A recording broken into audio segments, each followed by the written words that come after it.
ते बोलतो ते वीज माफी केली तशा पद्धतीनं तुम्हाला दुधाला 5 रुपये अनुदान सुरू केलंय। गाईचं दूध असेल तर 3, 5, 8, 5 लिटरला 5 रुपये राज्य सरकार तुम्हाला देणार का? तर दुधाचे भाव कमी झाले। शेवटी माझ्या शेतकऱ्याला परवडलं पाहिजे, दूध उत्पादक शेतकऱ्याला त्याचा संसार करता आला पाहिजे। तेवढ्यावरच आम्ही थांबलो नाही। सोयाबीन आणि कापूस या उत्पादक शेतकऱ्याला हेक्टरी 5,000 रुपये दिले। आत्ताच येताना धनंजय म्हणत होता की दादा बहुतेक ठिकाणचे पैसे आता त्यांच्या अकाउंटला गेले। आणि हे सगळं करताना गॅस सिलेंडरचे पैसे तुमच्या खात्यात, तुमचे माझी लाडकी बहीण तुमच्या खात्यात। तुम्हाला तर वीज बिल द्यायचंच नाही, माफी त्याच्यावर खात्यात टाकायचा प्रश्न नाही, बिल भरायचं नाही।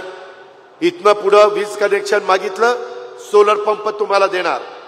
सूर्य उगवला पंप चालू, सूर्य मावळला बंद करायचं, घरी जायचं, मुलाबाळांच्यात राहायचं।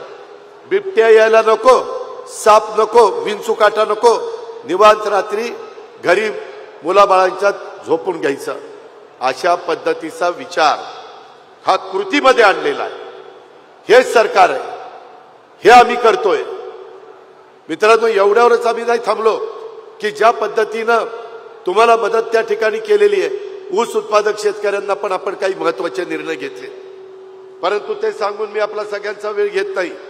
सोयाबीन शेतकरी, कापूस उत्पादक शेतकऱ्याला जशी मदत केली तसं ग्रामीण भागामधले गावचे रस्ते बनवण्याच्या करता, दुरुस्त करण्याच्या करता, त्याचा विस्तार करण्याच्या करता 7,500 कोटीचा कार्यक्रम आम्ही जाहीर केला। 7,500 कोटीचा। तुम्ही मला म्हणाल की दादा अजित पवार शेतकरी, कापूस उत्पादक शेतकऱ्याला जशी मदत केली तसं ग्रामीण भागामधले गावचे रस्ते बनवण्याच्या करता, दुरुस्त करण्याच्या करता, त्याचा विस्तार करण्याच्या करता 7,500 कोटीचा कार्यक्रम आम्ही जाहीर केला। 7,500 कोटीचा। तुम्ही मला म्हणाल की दादा अजित पवार तुम्ही कसं काय असं सांगताय? आपलं बजेट 6.5 लाख कोटीचं आहे आणि त्याच्यामुळं ह्या सगळ्या गोष्टी व्यवस्थितपणे आपण बसवलेल्या आहेत। त्याच्यात कुठं अडचण आपण